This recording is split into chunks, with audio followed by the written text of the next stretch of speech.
Good evening. My name is Dina Okamoto, and I'm the director of the Center for Research on Race and Ethnicity in Society here at Indiana University. And I'm also a professor in the Department of Sociology. So I want to thank you for joining us tonight for the Confronting Racism series. So welcome back to those who've joined us in the past, and welcome to those who are joining us for the first time. We're in week 4 of the 7-week program, and it's streaming live on Tuesdays at 8 p.m. on Facebook. So tonight, we'll be talking about media, technology, and social media. So just briefly, this series was inspired by the nationwide protests against police violence and systemic racism, and in support of Black lives. So what we're trying to bring together here are a series of conversations about the histories and social realities of race, racism, and anti-Blackness in the US. We also want to explore modes of protest, resistance, and rebellion used to confront these thorny issues. We know that racism is entrenched in our histories, institutions, policies, and practices, and that it remains pervasive today. And we hope that this series can shed some light on one of the most urgent and important issues of our time. So over the past few weeks, we've brought together experts in the arts, humanities, and social sciences to discuss a host of topics, including protests and social change, policing, the urban geographies of violence. And in the upcoming weeks, we can look forward to conversations about incarceration and social justice, Indigenous perspectives, and also global solidarities. So this series, it's a collaborative effort between Indiana University's Center for Research on Race and Ethnicity in Society, the Arts and Humanities Council, and the College Arts and Humanities Institute. And it was made possible, the series was made possible by the support from the Office of the Vice Provost for Research and the Public Humanities Project. I also wanted to thank and recognize Ed Comentale, Michelle Moy, Deb Cohn, Joe Hyland, and Gerard Panicook, and the rest of the A&H and CREST staff for all helping to put this program together. We couldn't do it without them. And before I introduce tonight's program, I just want to take a brief moment to acknowledge and honor the Indigenous communities native to this region and recognize that Indiana University was built on Indigenous homelands. So we recognize the Miami, the Delaware, Potawatomi, and the Shawnee people as past, present, and future caretakers of this land. So I'd like to introduce the moderator for tonight's program. And again, we'll be talking about media, technology, social media, and its intersections with race and also protest. And so tonight, the moderator is Janae Cummings. She's the Director of Communications and Marketing at the Hamilton Lugar School of Global and International Studies at Indiana University. She's a member of the school's senior leadership and plays a key role in shaping its strategic mission and vision, as well as developing the marketing, branding, and publicity activities for the entire school. In addition to this work, Janae conducts frequent interviews for profiles on WFIU and other entities, such as the Center for Research on Race and Ethnicity, and also the Arts and Humanities Council. So I'm going to turn things over to Janae now, and she will introduce our panelists and facilitate the conversation for tonight. Thanks so much, Dina. I'd like to welcome our panelists, Wendy Chun from Simon Fraser University's School of Communication, Danielle Kilgo of the Hubbard School of Journalism and Mass Communication at the University of Minnesota Twin Cities, Marissa Moorman from Indiana University's Department of History and the Media School, and Ryan Comfort, a doctoral candidate at IU's Media School. I think most of us, both on this panel and in our audience, know that racism isn't always abrupt. It isn't always in your face. Sometimes it's very insidious. And I can think of no greater example of this than the 3 things that tonight's panel focuses on: journalism, technology, and social media. The press is an essential guardrail of democracy, but rarely has it been a champion of equality. It is no secret that media outlets have long centered a white Christian cisgender male point of view, because white Christian cis men were largely the writers and editors, as well as the owners of publishing companies.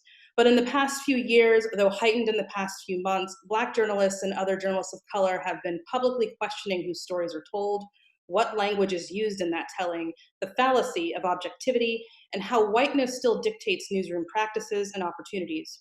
When it comes to technologies, we've seen decades of design from companies like IBM, Microsoft, and Amazon promising a utopian future without discrimination. But as the saying goes, garbage in, garbage out.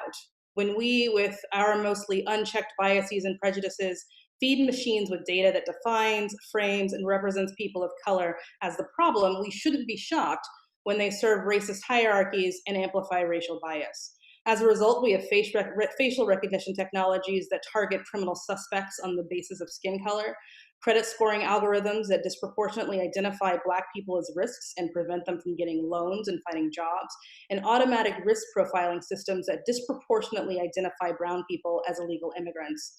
And finally, there's social media, which has done more to reveal racist attitudes than any Klan robe ever could. At its best, it is a space for movement building and sharing ideas and transformational change, but more often it is a vicious tool for dividing communities and spreading racism, fake news, hate speech, and harassment. We've seen millions of dollars raised for some of the most marginalized people in this country through these platforms, and we've also seen murder, sexual violence, hate crimes, and countless other horrible acts of racial trauma broadcast for millions of people to see. So how do we reckon with these huge ideas, many of which are changing every day? And as with any topic, we should begin by asking our experts. First, we're joined by Wendy Chun. Wendy is Simon Fraser University's Canada 150 Research Chair in New Media in the School of Communication. She also leads the university's Digital Democracies Group, which integrates research in the humanities and data sciences to address questions of equality and social justice. The group seeks to combat the current proliferation of online echo chambers and discriminatory algorithms by creating alternative data literacies and paradigms for connection and developing the coalitions necessary to produce innovative approaches to digital democracy. Wendy has also been professor and chair of the Department of Modern Culture and Media at Brown University, where she worked for almost 2 decades and is currently a visiting professor. She's author of Control and Freedom, Power and Paranoia in the Age of Fiber Optics, Programmed Visions, Software and Memory, Updating to Remain the Same, Habitual New Media, and co-author of Pattern Discrimination. Wendy, welcome.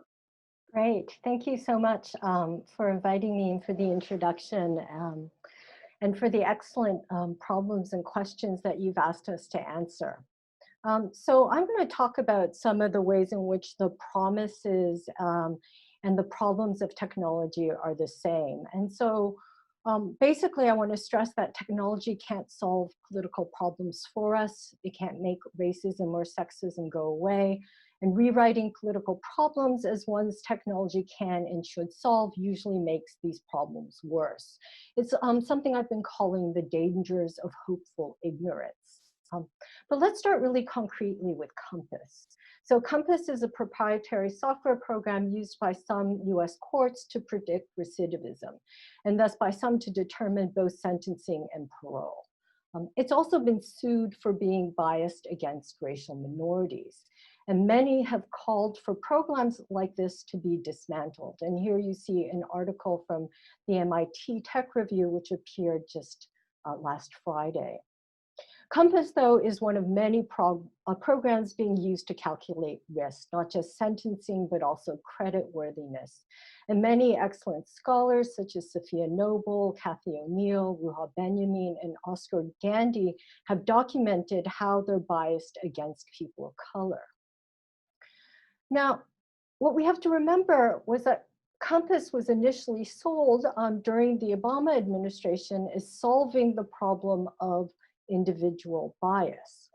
So it's well known that sentencing varies with a judge's circadian rhythms, right? So you're much more likely to get a harsh sentence if you go before a judge before he or she has had lunch. So these programs were to make things more consistent. But the problem was they got rid of individual bias by substituting institutional bias. Because we have to remember that machine learning algorithms are trained and tested using existing data, which means that if the past is racist, these models will make racist predictions. And more starkly, if the past is racist, they'll only be verified as correct if they make racist predictions. So these programs aren't tested against future data, but rather past data that's usually hidden from them during the training phase, which means that the likely future equals the missing past. So these programs are so disruptive, not because they create new futures, but because they try to close the future by making it repeat the past. These programs also use proxies that compromise privacy protections. So this 2016 ProRepublica expose on Compass argued that factors that weigh into your risk assessment are also proxies for race. The proprietary Compass program asked people to fill out a questionnaire, and here you see how race is linked to factors such as man with no high school degree and single and don't have a job. And in this questionnaire, Compass also asked questions about a person's friends and families. Now this ProRepublica article has received both awards and criticism. And it's been criticized by data scientists who, as you can see here, aren't huge fans of Compass, but who argue that data errors and age play a bigger role. It's also been criticized by Northbridge, the company that owns Compass, who claims that Compass is a logistical regression model that uses a small set of transformed features. So there's no one-to-one match between the questionnaire and the risk assessment. Now, although I don't have time to go into all of this, what's key is that they all agree that age is a huge factor in Compass. And age at the time of trial or arrest is also a proxy within the US for race. So consider the Chicago police's heat list. To combat the growing homicide rate, the Chicago police created a heat list of 400 or so people most likely to kill or be killed. The police then visited the folk highest on the list to warn them to change their ways. Now, to come up with this heat list, the Chicago police didn't use overtly racial categories, and they didn't just study a person's behavior, they also studied a person's social networks. So they put people on the heat list not only because of the past behavior, but also because of the actions and histories of their algorithmically determined network neighbors, right? So because of their so-called friends, they became persons of interest. And this is even clearer when journalists explored how the Chicago police scored people. So it wasn't just the top 400 people who mattered. Around 400,000 people were given scores according to variously weighted characteristics. And both Upturn and the New York Times found that the most highly correlated manifest factor was age.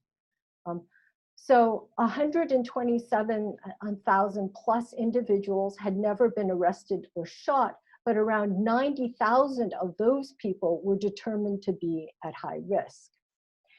Now, this system didn't have to explicitly include race because race was already factored in through the data set. So this work draws on the work of network scientists who studied gun violence as contagious. And let me just note that this work erases the difference between those who murder and those who are murdered. And their work looked at predominantly Black neighborhoods in Chicago. And race was also factored in through a long history of segregation and discrimination. And tellingly, the system hasn't reduced homicides in Chicago, but it did lead to those who were on the list being 2.88 times more likely to be arrested than those who weren't. Now, a lot of pushback and criticism has focused on the use of racial categories rather than racism. So the belief is if we just got rid of ways of tracking race, if we just got rid of proxies for race, if we only didn't see race, things would be okay, as if racism naturally stems from visual markers of race. But we have to remember that this is a logic that got us in the mess we're in. These programs, again, were sold as solving the problem of human bias because machines couldn't see race.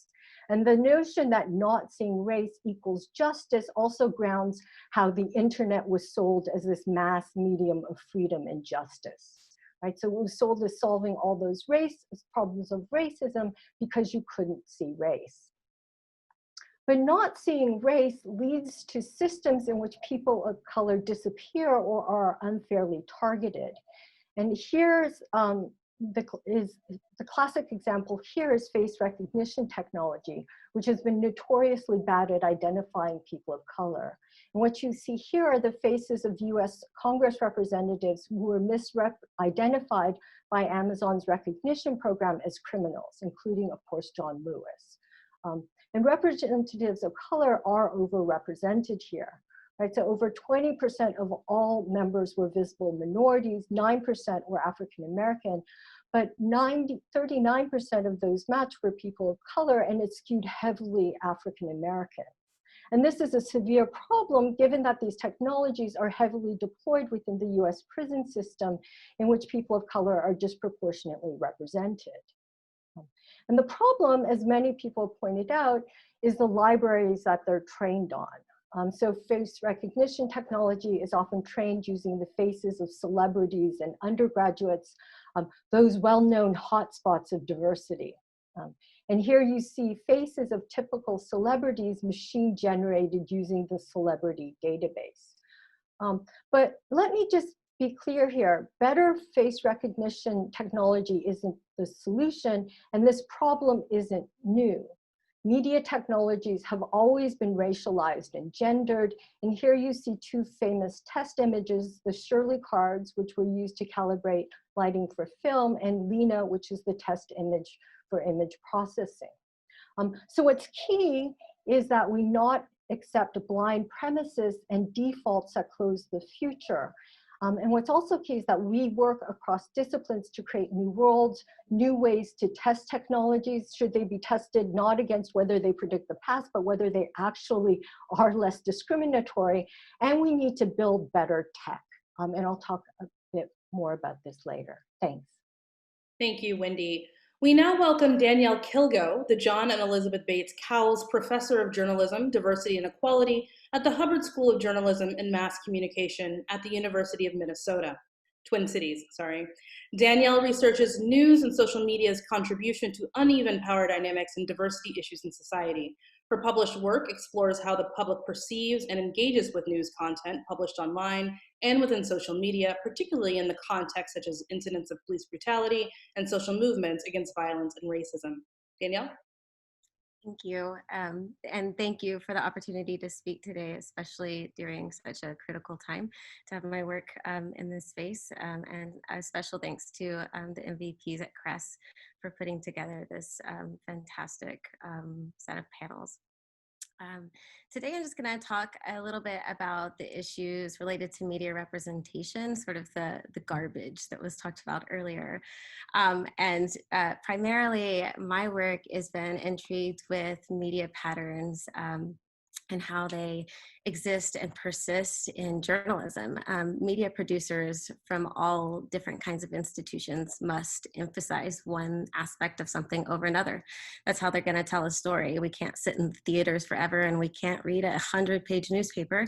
You know, no matter what industry we're in, they're still going to have to make these selection processes. And there are so many demands about what can and can't end up in the final product. Demands like the time that they have to produce it, the time that they have to show it, space, audience attention. And they make this prioritization an essential strategy to being a media communicator.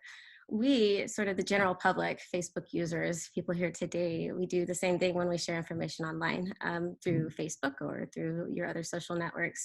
We can't read everything or know everything or see everything or share everything. And so we share usually from someone that we know, or we share information that is very popular and viral at the time. We don't really have the space or capacity to know everything that's going on in all of the networks on social networks. So people sort of play a role in this media framing idea as well, and hold a certain kind of power in that respect. So my work thinks about framing in terms of what do problems look like? What do protests look like? What does racism look like? What sides show up? What perspectives are included? What sources are included? What narratives and rhetoric is used? And who gets to write it in general? And the problem with media framing is that it creates and reinforces some of our institutional issues. So today I'm going to talk briefly about specifically journalism. And it's really important to think about journalism because when we talk about journalists and journalistic coverage, we have standards and we have expectations for what journalism is and what it should be. And one of those big standards is that it's fair and it's accurate. Journalists are really elevated media producers. They have power. They are both held accountable and are expected to hold others accountable. They're supposed to be fair and inquisitive. They are, these are noble and really valid goals. And I know many great journalists that try their best to abide by them. But the truth is that journalism's end product, what we see and what we read, is not always fair, and it hasn't always been fair for a really long time. And there are a lot of components that throw off this fairness ideal that we try to achieve as journalists. It's both a personal issue and it's an institutional problem. But the media framing, this emphasis of one thing over another, is one that I'll focus on today and talk a little bit about how that selection process has made anti-racism protest be portrayed unfairly. So I'll talk a little bit about that. Next slide. I think about media framing in sort of a broader idea of this thing called the protest paradigm. There is a link that will be shared in the comment section that sort of gives a more in-depth idea about what this paradigm is, but just for the sake of time, the protest paradigm is kind of this overarching theory that helps explain how the media's norms and routines create narratives that influence the public, and inevitably, especially when we're talking about anti-racism protests, they protect the status quo. And so I won't talk about it very much in depth here, but it's this basic idea that social movements, they need coverage because they need the exposure of some sort. And this hasn't really changed when we think about, oh, well, they have access to social media or they have phones. This hasn't changed. Social movements need coverage, and they struggle to get coverage without some crisis event or protest that's staged. And when they do get the coverage, the media focuses on trivial, delegitimizing aspects of a movement, the things that are happening out in the streets, and they minimize the substance, the very core of the movement, the reason why they wanted coverage in the first place. And so the negative media attention is part of the reason why some movements struggle to make progress. This negative attention in the media, it creates negative public opinion, and it thereby reinforces sort of the status quo. And again, there's more extensive information about that in the link that's in the comment section. Next slide. So in the media, there's really 4 major frames that we think about that encompass all of the narratives of a protest. Important, these are in really any protest, even though there's some contention around this idea of the riot frame. So I'll talk about that first. The riot frame is called the riot frame because it includes riots, right? Protests that have violence or protests that have property destruction. But the riot frame also encompasses this idea of protest as disruptive. And at the core of every protest, that's what they are. They're disruptive. They're supposed to disrupt something so that you will take notice, right? So all protests are disruptive. The overemphasis on, or this frame sort of talks about how protests are disruptive or are violent, and those are sort of lumped together. And then there's the confrontation frame, not specifically protest thinking or confronting their opposition, the idea that they're antagonistic. The spectacle frame, this emphasis on drama, on spectacle, on sensational aspects of a protest. And these 3 core narratives are very focused on the actions of protest, and they're what we call delegitimizing. Then on this legitimizing spectrum or side of things, there is an emphasis on the social critique, the agendas and demands, or the grievances of a protest. So these 3 core spaces that we sometimes refer to as the debate frame. And these just really amount to the substance of the protest, right? Everything that happened before a protest, every part of a movement that happened before a protest sort of is wrapped up in this legitimizing frame. And what we know in terms of the protest paradigm and from these frames of protest is that for protests like anti-racism protests, both anti-Black racism and anti-Indigenous racism, the media focuses more on these delegitimizing aspects and less on the substance. It's a major framing problem. So there's a major emphasis problem that's going on. And it's really important to know that as we've seen a lot of protests, but I mean, recently, so we've seen an uptick in protest activity generally in the last decade. It's important to know that this isn't the same for all protests. There's other movements that don't face these same challenges, which sort of brings us to this idea of how racism has influenced the institution of journalism. Next slide. I've spent an extended amount of time thinking about journalism and Black Lives Matter. And here are just some highlights from those studies. Repeatedly, I found that there is, again, an overemphasis on violence and riot and disruption. The potential for disruption, or there could be violence at some point. The anticipation for disruption, confrontation. There's an emphasis on the drama and on the emotions behind it without pairing this information with an emphasis on the demands. So there's an underemphasis on the demands of these protesters, on the agendas and the grievances, especially at a thematic level, especially thinking about cueing and talking about and discussing racism in the context of the protest coverage. So when the demands and grievances are present, they're rarely connected to a larger system of racism that has really destroyed and continues to destroy lives. Importantly, and often not discussed enough, are protests that center the murders of Black women, like Say Her Name. They really struggle to achieve and receive visibility. But there's a lot to say about that. We also know that there is a significant emphasis on victims being misrepresented, that there is sort of a rationalization or a discussion of the rationalization for police violence about things that might have happened or their past history that might be relevant. And these are discussed regularly in journalism, in news coverage, but not a significant discussion of racism. So we're seeing this sort of stamping down of this discussion of racism. So overall, the patterns suggest that anti-Black racism movements, they really don't benefit from coverage. And these sorts of patterns, they also prime this idea that Black protest or Black civil rights movement is somehow inherently involved in violence. And the press is sort of, this fair and accurate ideal. The press narrative suggests that they're reinforcing that, right? They're reinforcing the idea, priming the idea of violence, even when protests aren't. And that sort of plays a role in a larger scheme of stereotypes that serve to enrich prejudice and racism in our society. Next slide.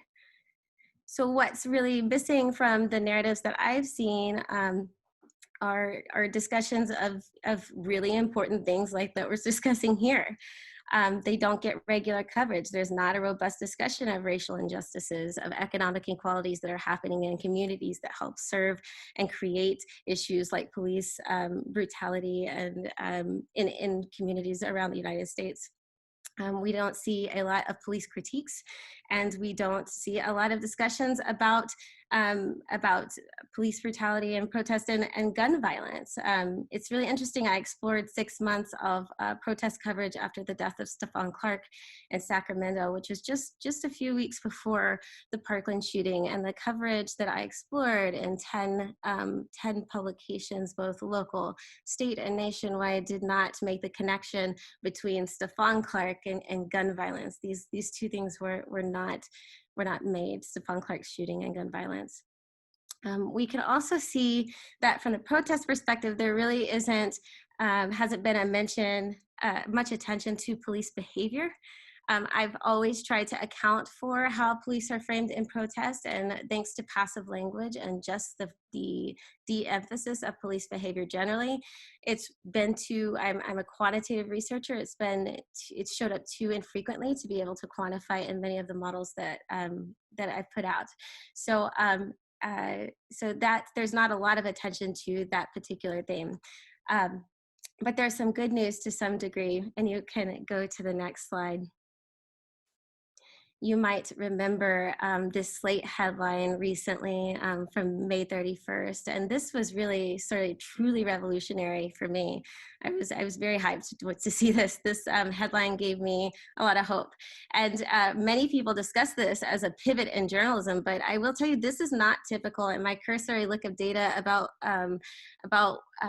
the coverage from the Minneapolis, the protest that started in Minneapolis, shows that this is actually still atypical. This is not what we saw throughout the weeks of protests that followed the death of George Floyd. And the reason that many people might have thought that it was typical is because social media users shared and amplified the Slate article so many times. So there's some power there that we can talk about maybe later, that social media users can unravel sort of the paradigms that are created by journalism. There's a lot of consequences to social media, but this is one of those powerful spaces where it could be reimagined. So just quickly to wrap up, while there are many specifics that I can tend to in this moment, I just want to wrap up in saying I've done a lot of comparative work, and I found from time and time again that anti-racism protest and racism generally is what journalists struggle with the most. And as an educator, I'm always thinking about why and how we can fix that. And we all play a role here in this problem. And in journalism, the discussion of racism is very elite driven still. The narratives erase whiteness and have trouble discussing white privilege and white supremacy in our society. And there are lots of ways that we can combat that if we're willing to in the profession. In the academy, we have at least 12 names for modern versions of racism. I tried to make a list for this, but I was afraid I would miss one of them. But there's at least 12 different ways that we describe modern racism across our disciplines. We have to think about how we diversify our academy, our journalism schools, our flagship institutions. And then, just for the general public, the idea of colorblindness and the denial and the denial of race as a thing still drive many of our public epistemologies of ignorance. And we still are needing to find ways to navigate the socially constructed things that aren't true and can't be true. And so there are a lot of opportunities to produce fair coverage. This is not all on journalists. That's sort of why I'm ending this way. Not all journalists' fault, but media's role is definitely critical. And I think we'll have to continue to wrestle with that. Thanks, Danielle. Next, I'd like to introduce Marissa J. Moorman, Professor of African History and of Cinema and Media Studies at Indiana University. Her research focuses on politics and culture in colonial and independent Angola. Marissa's work explores different media and how their uses, the practices and meanings people develop around them, and their relationships to power shift over time. She's authored 2 books, Powerful Frequencies, Radio State Power and the Cold War in Angola, 1931 to 2002, and Into Nations, A Social History of Music and Nation in Luanda, Angola, 1945 to recent times. Marissa has published on music, fashion, film, radio, and urban space. She's an editor of the Journal of African History and on the editorial collective of the Radical History Review. She is an active member of the editorial board of Africa is a Country, the blog that is not about Bono, famine, or Obama, where she is also a regular contributor. Marissa, welcome. Thanks, Janae. And thank you to the Arts and Humanities Council and especially to Cress for inviting me to participate in this amazing series. So let me get started and let me have the first slide. So this is a cover of my book, my newest book. So in Powerful Frequencies, I argue that studying radio as a technology and as an institution through the exploration of sound can bring affect to an analysis of the state. And I'm interested in the colonial state, liberation movements, which I consider aspirational states, and finally the post-colonial state. And while I'm telling a story that's very specific to the space and time of late colonial and independent Angola, I hope that it's a story that has greater resonance. And tonight I'm going to try to talk to you about this list of items here and hope that emerge from the book and hope to make them relevant to our current moment. So second slide, please. So I sometimes describe the book as an affective political history. And I'll come to describe the image in a moment. So first, states broadcast to national and international audiences to inform, to influence opinion, to destabilize their enemies, and to forge a community of listeners. In the book, I think about how radio technology shapes listening. I look at how people use and interpret radio, and I think about sound's affective qualities, how it makes listeners nervous, how it nurtures some listeners' pride, or how it stokes their boredom. In the late 1960s and early 1970s, Angola in southwestern Africa was a Portuguese-controlled white settler colony. The size of Angola and its distance from Portugal motivated white settlers to use technologies, cars, airplanes, and radios, in order to connect the dots of white settlement dispersed across the territory. Radio did not just link Portuguese communities, it helped, in Sarah Ahmed's words, to, quote, extend the skin of the social, unquote, that created whiteness as a space of comfort. And here a quick shout out to Michelle Moy, and thank you for introducing me to Ahmed's work.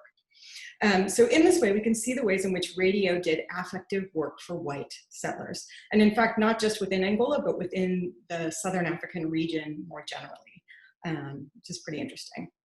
3 Angolan liberation movements formed in the 1960s and began to disrupt all of that. The result was an anti-colonial war from 1961 to 1974. And sorry to be so sort of pedantic with all the numbers and long titles, but you know, I'm an historian. So let me say something about the image that you're looking at. This is a still from Portuguese director Miguel Gomez's 2012 film, Taboo. Both the mise en scène and the soundtrack of the film communicate a strong sense of the phenomenological whiteness that Ahmed writes about so brilliantly. Until the very last minutes of the film, when a liberation movement radio broadcast breaks in, we experience a world of white insularity, of white settler insularity. Africans are the backdrop for white romance, white modernity, and white drama. And I think this still is a really good sort of illustration of that. We see an African servant in the background, literally blotted out, eclipsed by the two of the protagonists in the film. Okay, so next slide. By the mid-1960s, 2 of the 3 liberation movements were broadcasting into Angola from exile. So the picture that you see here is part of a mural, part of a public art project in Angola that recounts the story of the Angolan liberation struggle from the point of view of the victors, the MPLA. And they had a very important radio program called Angola Combatente that was broadcast from Brazzaville in the Congo. So the colonial state outlawed the listening of these liberation radio programs.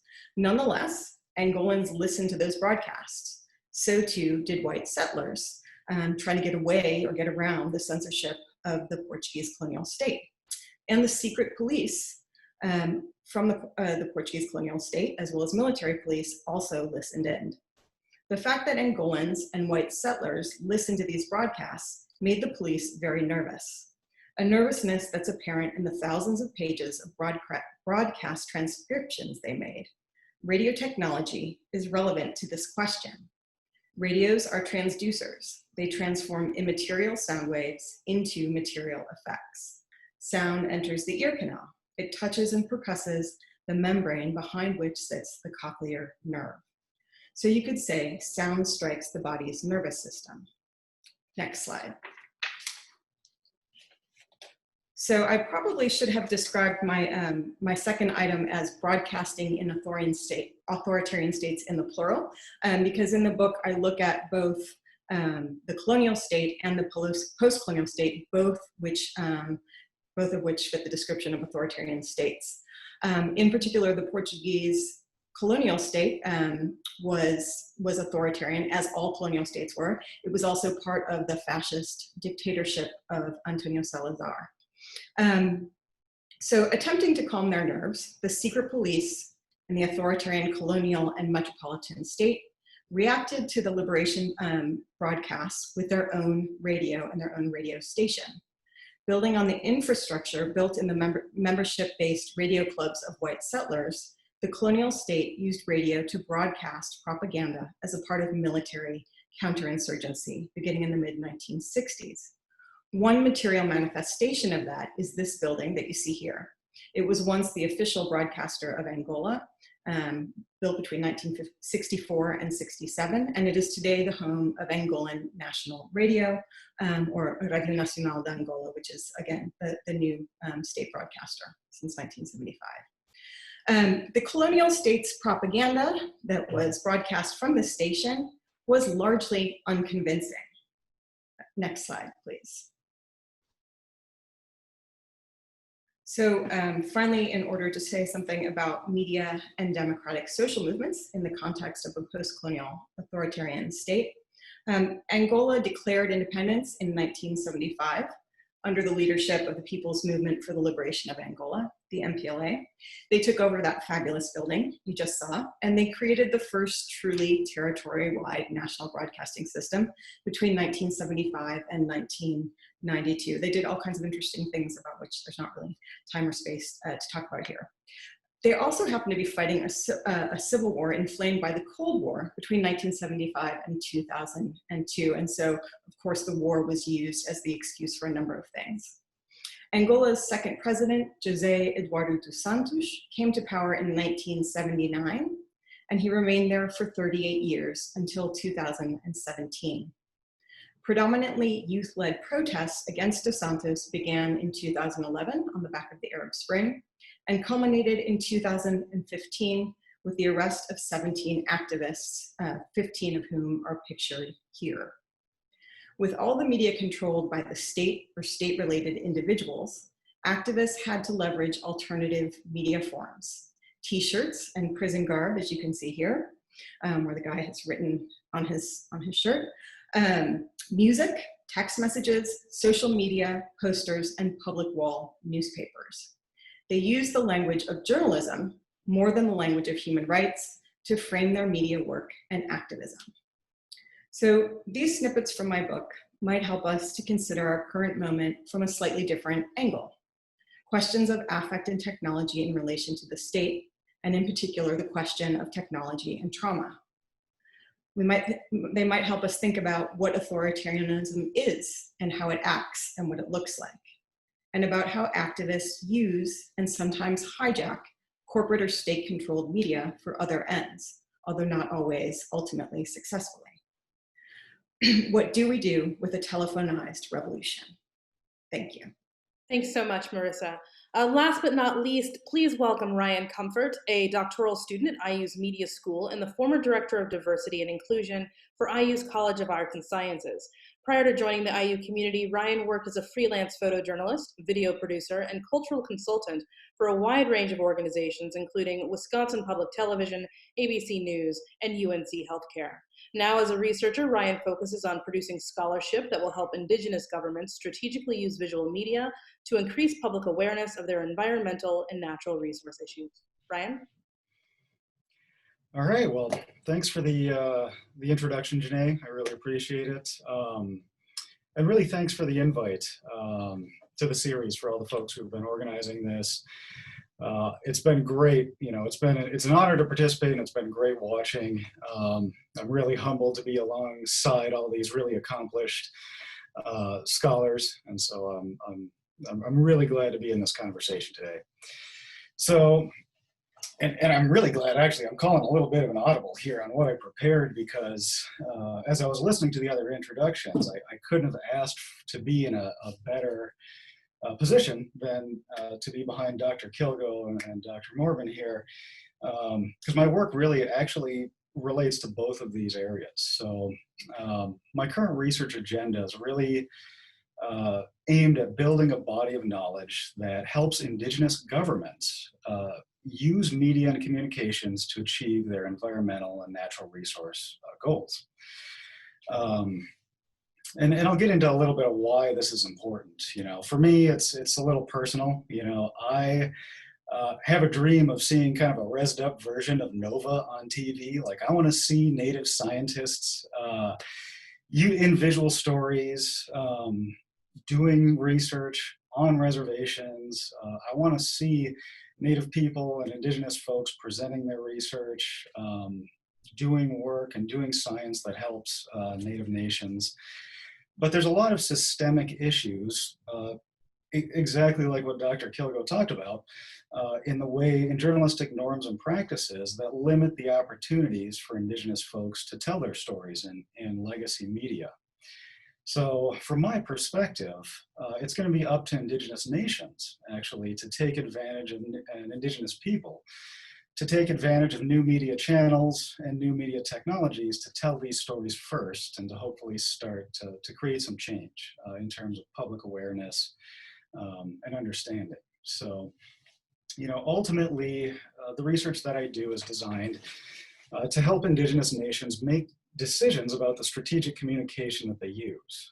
That involves looking at, for example, how non-Indigenous audiences react to seeing stories of Native scientists. There's been a lot of research out there about how Indigenous people are framed. And again, got a shout out to Dr. Kilgo here for setting up framing. There's been a lot of research on how Indigenous people are framed in the media, right? As scientists, not usually one of them. And in fact, the more traditional ways, you know, Indigenous people are often portrayed as activists or warriors, right? Or historic relics, victims of poverty and other things. And so what happens is audiences, stereotypes can be reinforced, they can be activated. In a study that we ran, we had some preliminary evidence showing that most folks do indeed have an implicit bias that associates Native folks much more with an earthly spirituality and that kind of spiritual connection to the earth than a scientific connection to the earth. How that's applied when folks are reading news articles featuring Native scientists can vary based on topic. And in fact, we actually see greater trustworthiness appear in stories that feature environmental issues. Not so much in health issues, we found, but interestingly enough in tech. So we got to dig into those results a little bit more based on the type of issue. Another part of this research agenda is looking at just how Indigenous communities create and share environmental knowledge, right? How does that knowledge and information flow through communities? I recently, kind of pre-COVID, I finished a series of interviews all around the Midwest with Indigenous people who were living out in the diaspora, and just sat down and asked them, you know, and had conversations about how do you learn about things that are happening back on your traditional lands, right? How do you know what's going on? And the number one answer, and I can say this, you know, because I've just about finished the analysis on that one, is Facebook.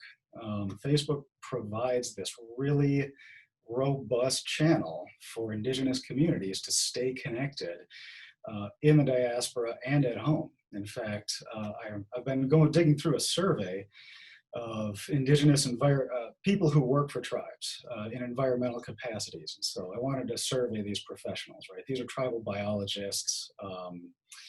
These are tribal geologists, fisheries and wildlife specialists, to ask them, you know, what role communication plays, what they need more of, and overwhelmingly, there's a huge amount of interest in using Facebook and leveraging this platform because folks are aware that this has become a really strong hub of connection for Indigenous folks.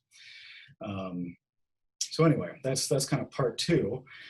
And then part three is really looking at you know, the opportunities or limitations of legacy media. And so again, going into seeing, for example, you know, are there opportunities to tell Indigenous stories in the features section, right? Dr. Jen Midbury, who was at IU, is not here anymore, and I did a little content analysis just looking at award-winning images and found that award-winning images in the features section of the newspaper, right? These are images that are supposed to be kids playing in puddles, right? It's a celebration of life. But what we found in these award-winning images is that over time, as more and more minorities were represented in these images, their representations weren't celebrations of life. They were actually still in these problematic frames of adversity and poverty. So even though, you know, one of the conclusions that we kind of can draw from that is that some of these race roles that are embedded within our social fabric are even overpowering some of these journalistic norms and practices. So those are the three large areas that I work on. I've kind of developed a little bit of a sub-agenda on research on research, because what I'm finding is that there's very little communication scholarship that focuses on Indigenous governments, right? Most of the time in the scholarly lit, Native folks are an asterisk. And there's actually a term for this. It's called, it's the asterisk phenomenon. And there's a great book called Beyond the Asterisk. I have it sitting right next to me here. I'm gonna recommend everybody reads this. Oh, it's reversed. You can't see the title. We'll provide a link. But it's just about how Indigenous people often get erased in the data. And that happens, you know, as I'm looking through the scholarship right now on Indigenous governments and communication, the same thing is kind of happening. And so it's an issue that I'm really concerned about and have some future work planned on. Fundamentally for me, and the reason why I focus so much on Indigenous governments, is I think there's a very kind of low baseline understanding of Indigenous people as members of sovereign nations with inherent rights to self and environmental governance. And getting a broad public understanding of that is going to be a key step in getting better Indigenous representation in both media and in scholarship. So that's it. Let's have a conversation.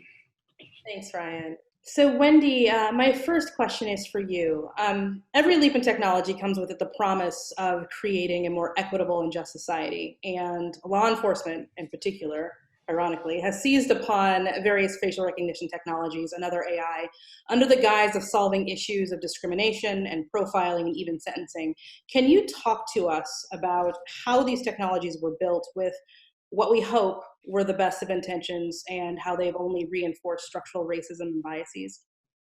Great. So the first part of the presentation was actually geared towards that question. And so let me pick up where I left off, because I think what's really important, and this goes to what people have been talking about, is that we have to think of the ways in which history is embedded in these systems as defaults.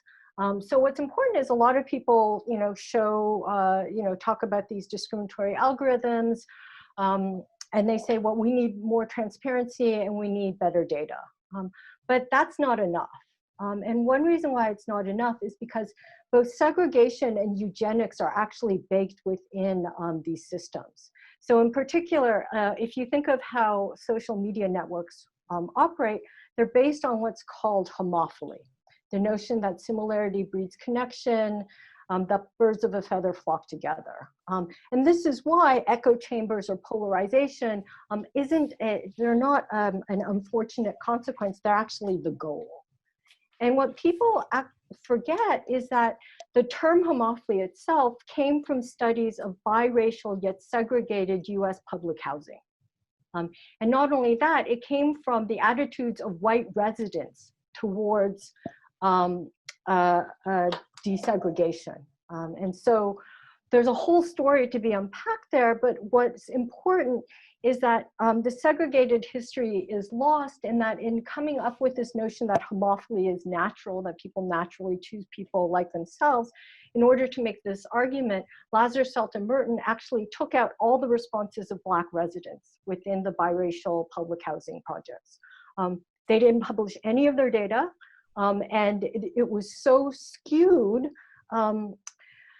And then they said that they had other data which actually showed that there were more friendships within this housing project that were diverse, but they completely ignored that as well. And so what's intriguing is how this historical concept has become a default. And the reason why garbage in equals garbage out, as you put it, or the example of machine learning closes the future, is because correlation, which is what it's all based on, in linear regression and logistical regression, were all developed by biometrician eugenicists who wanted to understand the ways in which the past determined the future.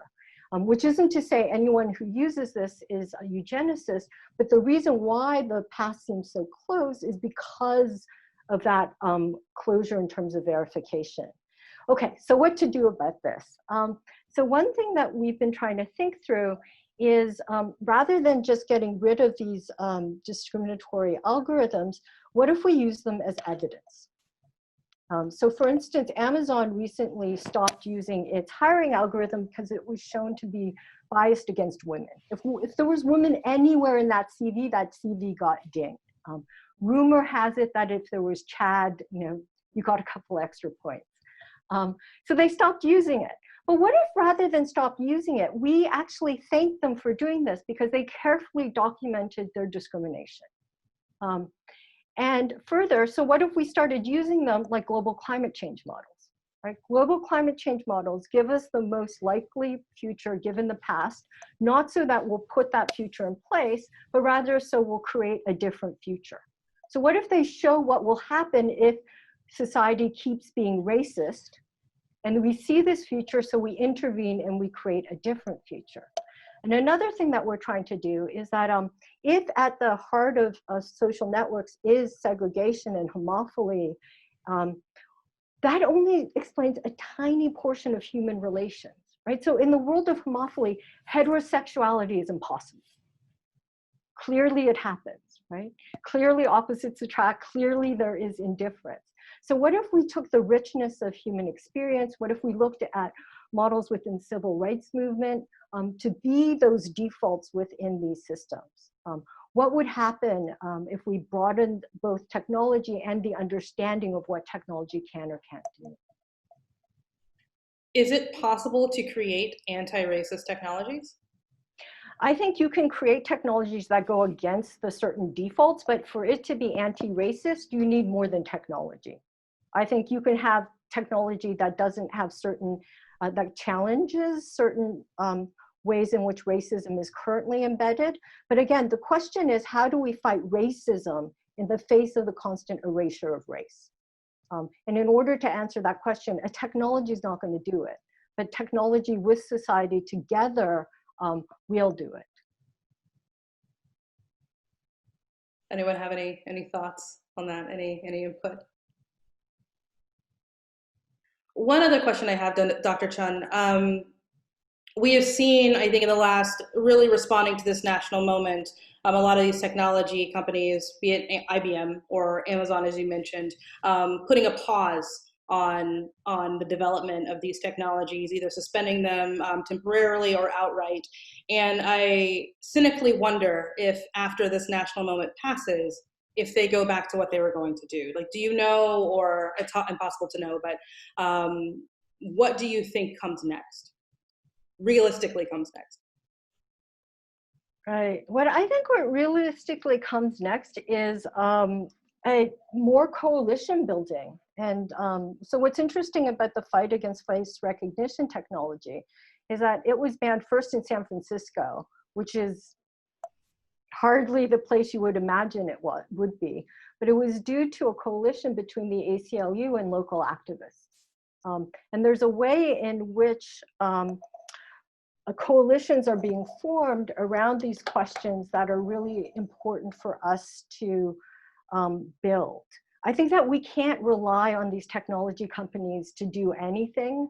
And when they start saying that they're at fault and they're going to start taking responsibility for things, you've got to wonder, what are they going to do? Like, what will they take over as they're claiming accountability? I think what we need is broad-based movement that doesn't rely on them for solutions. A question related to this, maybe for the whole panel. Is there any possibility of creating not just anti-racist technologies that we just discussed, but also media, if so much of what we consume is capitalist and profit-driven? And I think we're at a point in which we are able to start a conversation where we can reimagine the policies that drive these institutions to think about what anti-racism policies could be. I don't think that when I think about journalism, that there was a traditional trajectory that was just outright rejected for talking about or discussing anti-racism in the newsroom because it defied the idea of objectivity. And of course, we're all still colorblind, and they're still wrestling with these in their personal lives and in the institution. I don't think we were ever, until right now, sort of opened up this opportunity for us to discuss what would anti-racism look like, and can it fit in this industry? When I think about journalism that's still, that has agreed that objectivity is hard to achieve, but still likes the idea of objectivity, how do we discuss anti-racism there? How do we depoliticize racism? And that's really hard, I think, with our political environment. I think it's really hard with our history of attaching race and racism to political party lines. And so I think that it's possible, but I think that it certainly means that in this movement, in this space, at this time, it is our duty to reimagine and stay resolved to be creative in creating those anti-racism policies. I think I wanted to address your question about capitalism, Janae, because I think it's really critical, right? We're in a moment of at least a triple crisis of public health crisis, racism, and climate crisis. And I think it's becoming, I think what this moment has made really apparent is the bankruptcy, for lack of a better word, of capitalism, right? I mean, I think that we cannot get away with that. It's what's running, even the best journalistic institutions, right? The New York Times is getting bigger, right? They're trying to do things, but at the same time, it's dollar driven. Facebook, unapologetically, right? And the FCC ought to break them up. They're huge. And as Kara Swisher has pointed out, Facebook's problem is not a technological problem, it's a human problem. Those men did not, the men that founded that company, Mark Zuckerberg and others, did not study the humanities. They don't know how to deal with the interface of humans and these technologies. And I think that we're seeing increasingly the way in, people talking about things like racial capitalism and racial capital and the impact of that. I think it's very clear that, George Floyd, Trayvon Martin have shown us the ways in which just going to the store is a death trap. American consumerism can get you killed. So I think this moment's making that increasingly clear, and I hope that increasingly we can talk about and develop a critique of capital. Danielle, pulling on journalism, that thread a bit more. In 1968, July 1968, in Esquire, they published, just after the death of Martin Luther King Jr., an interview with James Baldwin about the state of race relations in the country. And when asked if he thought that the recent peace protests were an outburst against the system, he eventually said, "We call it riots because they were Black people. We wouldn't call it riots if they were white people." And 40 years on, nothing has changed. Protests become riots, and protesters are looters without anyone asking just who is looting whom. Can you talk to us a bit more about journalism, which is, as we say, supposed to be neutral? Would love to. I see itself as being neutral and objective, and its continued race problem. Sure. I mean, and I think just thinking about his words and what you just said, protests become riots. Protests are framed as riots in the media sometimes, even when they never become riots. So, that's sort of that preeminence of there might be violence. So to inform their communities, I mean, what community are they informing? And so, I think that there is a narrative that sort of situates Black protest and anti-Black racism protest in this violent sphere, and it's continued for decades, clearly. The race problem goes beyond protest, of course. Part of the atrocities that create these protests are the killings of Black men and women, and a lot of times those people who are dead, unable to speak for themselves, denied the traditional justice system for any crime that they could have and usually didn't commit. They are also, their histories are picked apart in the media on a regular basis. However, the police, these institutions are protected. And so the police incident involved police. typically are unless they're identified by the public first, their anonymity is preserved until there's some sort of ruling or some sort of release of information from the police department, and that's a limited amount of information that's released. And so a lot of times what we see is this defamation of Black victims, and we don't know a lot about the police except for they're police. And so, so these are the kinds of things that are built into not just the norms of journalism, but also what journalists are able to grab and capture. So again, when I see sort of the biases of journalism and how we expect them to gravitate towards official sources and to use things like police reports to understand what's happening in their communities. To also understand that police can withhold information because that's part of their institution. So there's this, interlocking weave of things that make the narratives bubble up and appear like they are. And that's sort of, that whole protest paradigm is this, it's this idea that it's just a reinforcement of this political status quo of the larger institutions that protect and maintain racism in our society. So some of the things that really contribute, I think, to racism in the newsroom are, this debatability of racism. Is it this? Is it that? How many definitions do we have? Where does it stop? Where does it start? Who gets to define it? And the conversation about it. So the fact that we would talk about the fact that this might be racist, that's a very prominent narrative in the media as well. We know that newsrooms aren't very diverse. They continue to not be diverse. We know that journalists of color are tokenized on a regular basis. They quit on a regular basis. And so we have a lot within the institution of journalism, they're still struggling to figure out, one, how to talk about it, and two, how to maintain the journalists that are needed to help create a community that is more comfortable talking about it on a regular basis. So I think there's a lot going on there, a lot of institutions that are playing in, but those are sort of the key issues that I see. I also am not one to deny my role in all of this. I think journalism programs have to change. We teach and train our journalists to go out and report with official sources. Our journalism programs are often they aren't representative of our demographics. And so, it starts somewhere, and a lot of times it starts in those programs. And so I think that, there's a revolution that needs to happen in higher education as well. I think Danielle's raised a really interesting point about, just about that, like what historians would call the archive and all this, what's available to you as sort of official sources. So in Chicago, there's a big case trying to get the very notorious Chicago Police Department to release, I think it's like 800,000 pages of police reports on police misconduct. And of course, the police's excuse is that, no, that would be too expensive. That would cost too much money. But I think that's, raises a really interesting issue. These are bureaucracies. What they do is produce paperwork, right? So there is actually evidence out there, but it's just often hidden. And I asked Gerard earlier to post a link to the Lucy Parsons Project, which is a really interesting Chicago-based organization that brings kind of data analysts together with activists to look at these questions of police surveillance and bring out these kinds of reports. So I just bring that to your attention. Sorry to cut you off, Ryan. No worries. You said the magic word. Well, both of you guys said the magic word, which is official sources.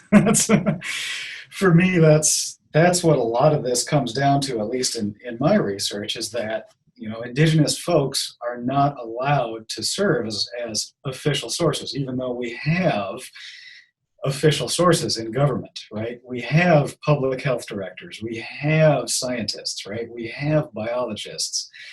And yet the vast majority of the time in coverage, right, Indigenous folks are lumped in with activists, right? It's a form of delegitimizing in a way. And this is something that even just came up this past Friday. I was listening to the U.S. Commission on Civil Rights had a testimony from Indigenous leaders across the country about the effects of COVID on the reservations. And I saved a couple of quotes because I knew they were going to come in handy today. And one of them came from the Mohegan Tribal Chairwoman, Lynn Malerba, said, "The federal government still treats us as nonprofits, not governments." And I think that speaks volumes about the kind of assumptions that a lot of us, including journalists, have about the role of Indigenous people as official sources and as government sources. Danielle, pulling a bit from the original question, I'm curious if there are examples of truly neutral or fair journalism out there, perhaps recently, that you can speak about. Yeah, I mean, I talked a little bit about the Slate article. It was, you know, all journalism is going to be emphasizing one aspect over another. So someone is going to feel, I guess, unfairly treated. And so, you know, I hate to say that Slate article was absolutely fair, but what it was is revolutionary, right? Because I think in overall patterns and not just in one particular article. And what I think is that introducing that frame into the space of all these frames that overemphasize the actions and underemphasize the fact that racism is a huge deal, right? And lives are at stake, and there's so much newsworthiness built into the impact of racism on communities of color that that we have at least one narrative that sort of begins to pick that apart, right? That begins to say, wait a second, police might have something to do with why these protests are always attached to violence for some reason. Like, it might be how the police react. And just introducing that narrative and that perspective and that idea and that truth is really important for helping reattach public ideas about what these protests are.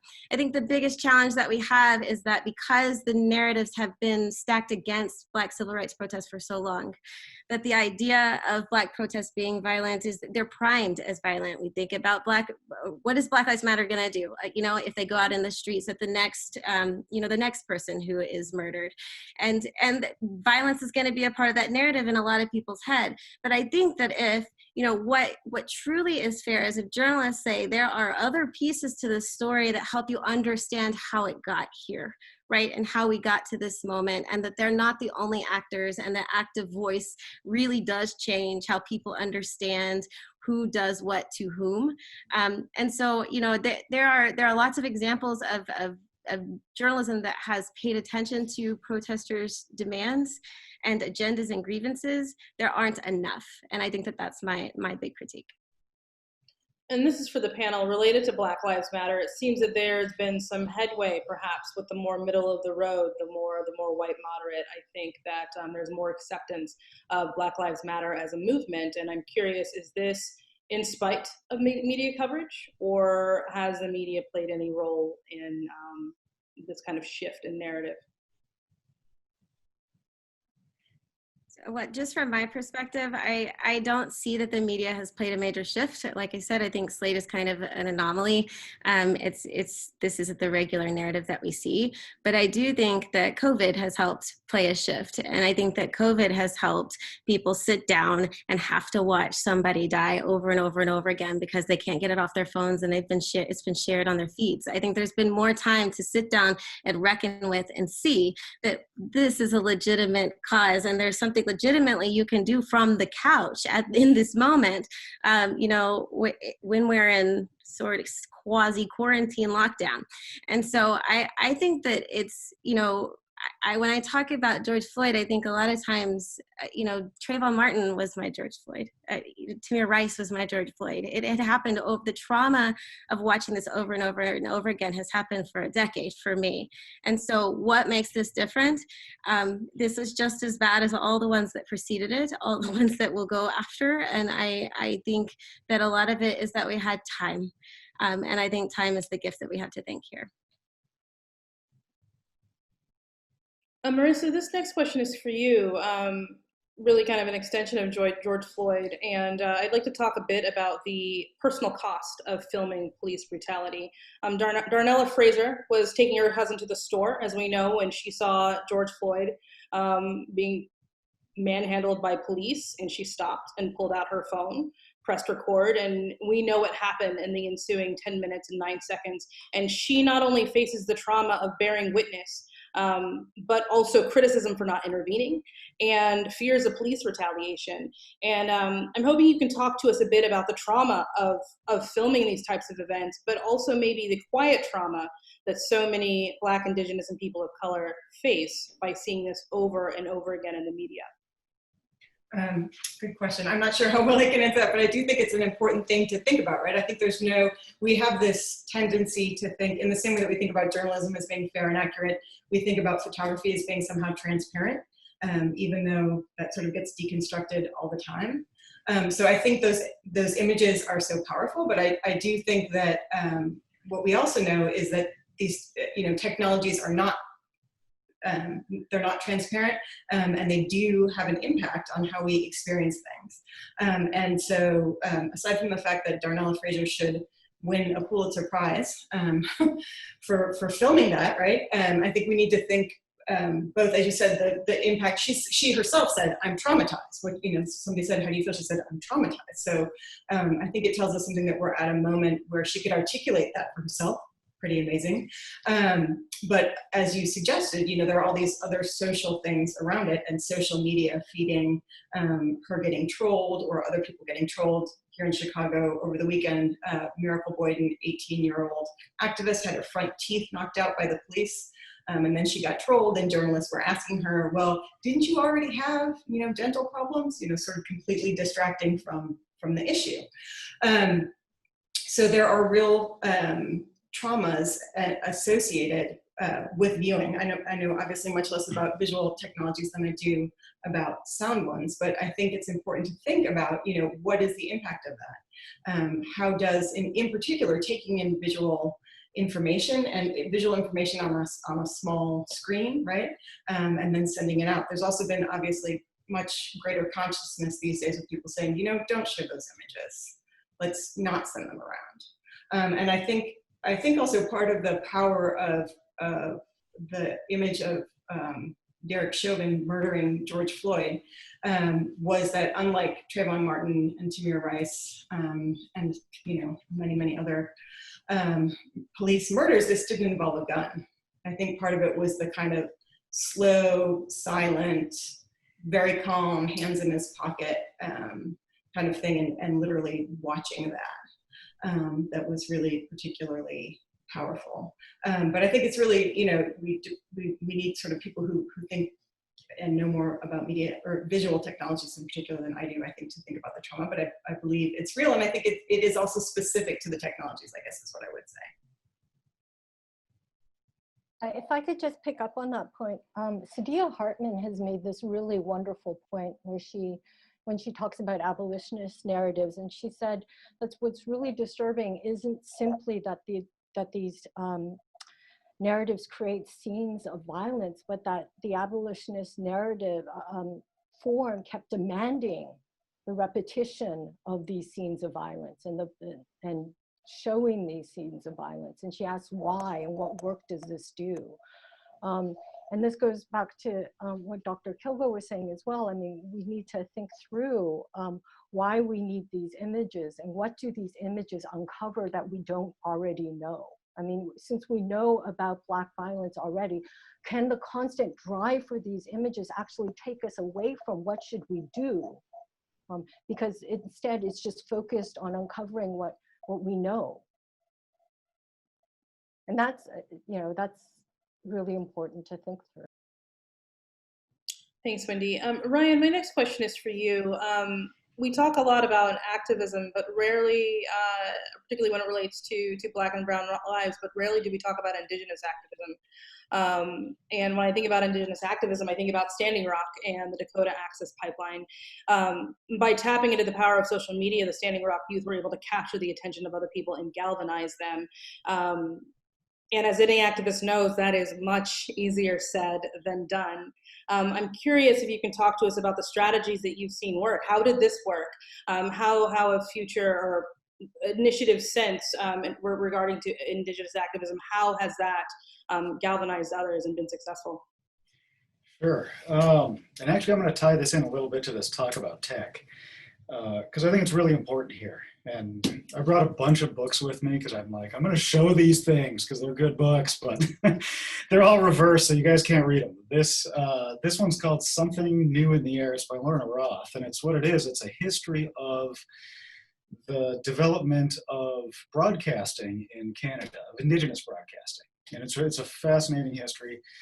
And what it does, and the reason I brought it and wanted to bring it up to this point, is that Indigenous folks have always been really good at taking somebody else's tech and making it our own and doing things with it, reinventing it, and using it for usurping it, using it for our own purposes. And this book's a great example of it.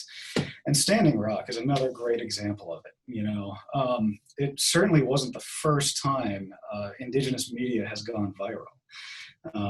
There's actually been there's been quite a few movements, right, that have kind of picked up on that. So I think when it came to Standing Rock, there had been a lot of experience with this. There'd been some practice with this. Actually, you know what? As long as we're talking about Simon Fraser, one of the few studies that's out there about Indigenous social movements and media, it was actually done by a graduate student at Simon Fraser, and it looks at basically how Indigenous voices get overwhelmed or just bowled over in mass media coverage. And so what I think Indigenous folks have learned, right, and what got applied in the Dakota Access Pipeline is to really utilize that network, right, that Indigenous network of outlets to spread awareness. And I was doing interviews. So that interview project I mentioned was about a 2-year project. And I was doing interviews at the time when Dakota Access was happening. And a lot of the responses I got from that, folks were taking news about Dakota Access, and it was a give and take back with their home communities. And so somebody living away would read about Dakota Access in a mainstream news source and check to see, is this happening at home, right? Are our water rights being protected at home? Is somebody else coming through with a pipeline on our lands? And so it created kind of this feedback between the diaspora and Indigenous lands that really helped amplify the issue and really used that network that exists through social media. So that's kind of my best guess at how social media, or how Dakota Access really became what it is and continues to do so. I think there's my Facebook feed is just filled with Indigenous news sources, and I got to put a plug in for Indian Country Today Media Network.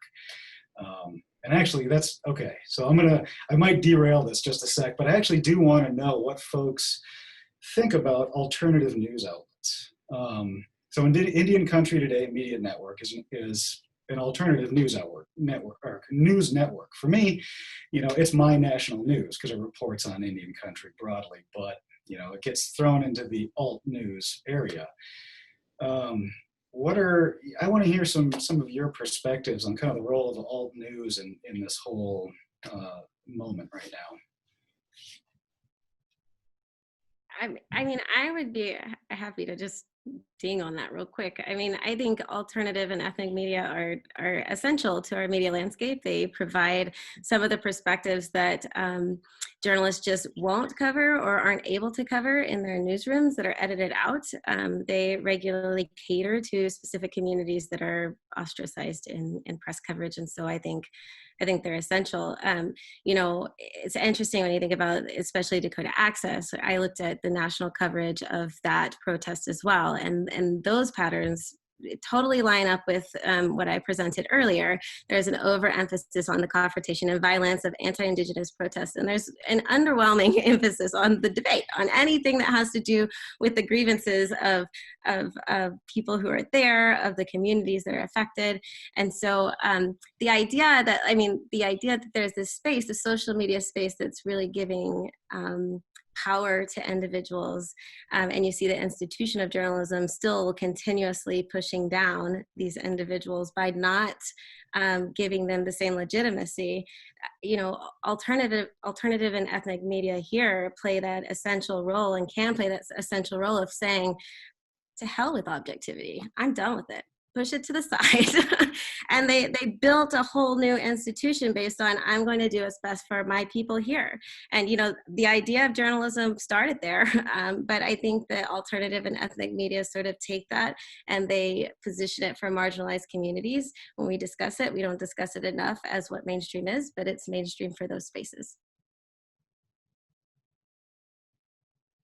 So just to build up on that, what's been interesting is the ways in which, so Sarah Jackson has done work on hashtag activism. So the ways in which activist tags have worked in Twitter, for instance, to open up different spaces. We've also seen K-pop being used in order to drown out certain stations. So even within the mainstream, there are various interventions. But the point of alternative media is so important because at the same time, alternative media is also being taken over by the radical right. And so like rebel media, there's ways in which they directly, and this is something that Rebecca Lewis has looked into, the ways in which they directly mimic the past alternative forms of media, which stand for a certain taking on of authority. So I think that it's really important as we think through the alternative media scene, which is crucial, is to also look at the ways in which this is being appropriated and how we need to engage and intervene with that as well.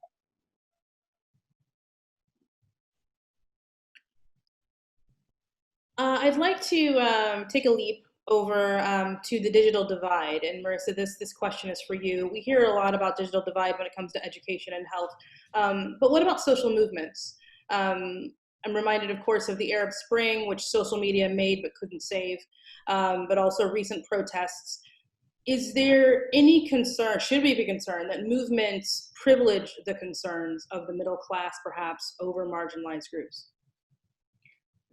That's a good question. I'm not a social movement scholar, but I do think that what we've seen in this moment, and maybe in some ways, you know, kicked off by the pandemic, is that there's a we talk a lot about the digital divide sort of internationally, but also within the country, right? And so people in rural places and overwhelmingly in urban areas, it's Black and brown communities that don't have access to internet, right? We hear stories of people driving an hour or driving to the McDonald's, sitting in their car or on the bus to get access to Wi-Fi. So I think those are real things, and the increasingly important role of telephones all around the globe in terms of giving people access to the internet, right? Like Facebook's free basic services. All of my Angolan friends are much easier to contact on Facebook than anywhere else. You know, even the 60-year-old journalists are more quick to respond to Facebook messages than they are to their email.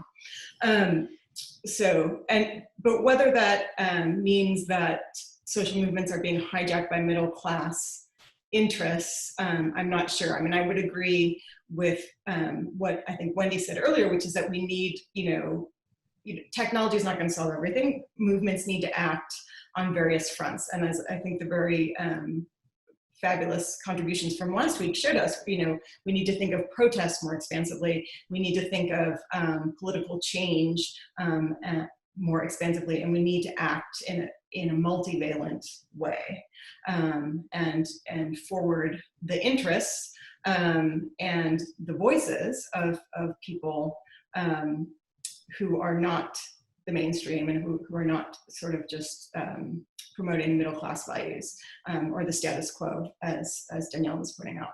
So, and I think, and telephones allow people to do that to a certain extent, but I think as Wendy was pointing out, they can also be hijacked by the right. I mean, the technology is there, anybody can use it. But I think that, certainly student activists, younger activists, people on the left, working class people are really utilizing phones in pretty kind of incredible ways.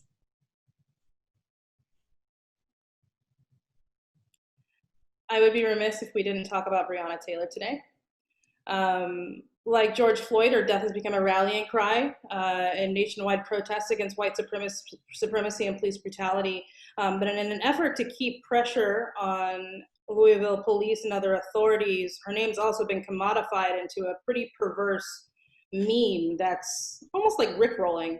And my perspective as a Black woman tells me that this really just illustrates the lack of value people place in the lives and personhood of Black women. But is it possible that these memes are effective?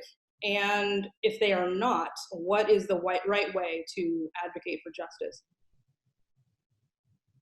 So I think that the memes are useful. They're a useful form of protest in the digital space, and they're useful in the sense that they thrive on the idea of that spectacle frame. So they introduce drama, and they are, you know, flamboyant and somewhat frivolous. They're the equivalent of a naked protester in Portland sitting on the street, and why I think that they are useful, even though they have these sort of delegitimizing narratives that accompany them, especially when we talk about Breonna Taylor in terms of plant selection.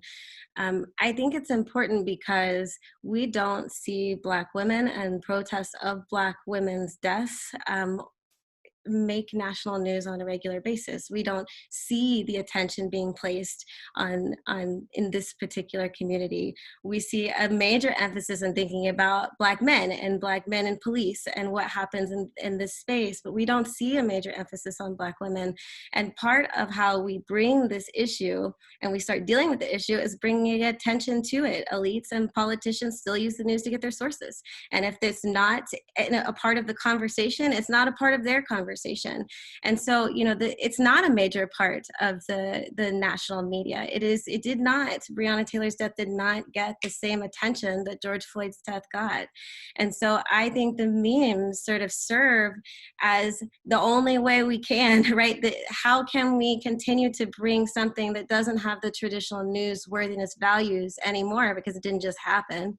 How do we continue to bring that to the forefront? Because otherwise we're not going to get justice. We're not going to see justice in this particular case if we just let it fizzle out and no one's paying attention to it anymore. That's exactly what will happen, and that's what's happened in the past. So these memes, I think, are a important effort to try to say, don't forget about this one. We know you're thinking about all of this and your, you know, new diversity and equity positions that you've made in your corporations. And you know, you put out all of this information and you're ready for radical change, but don't forget that what hasn't radically changed is that Breonna Taylor has not seen justice. Anyway.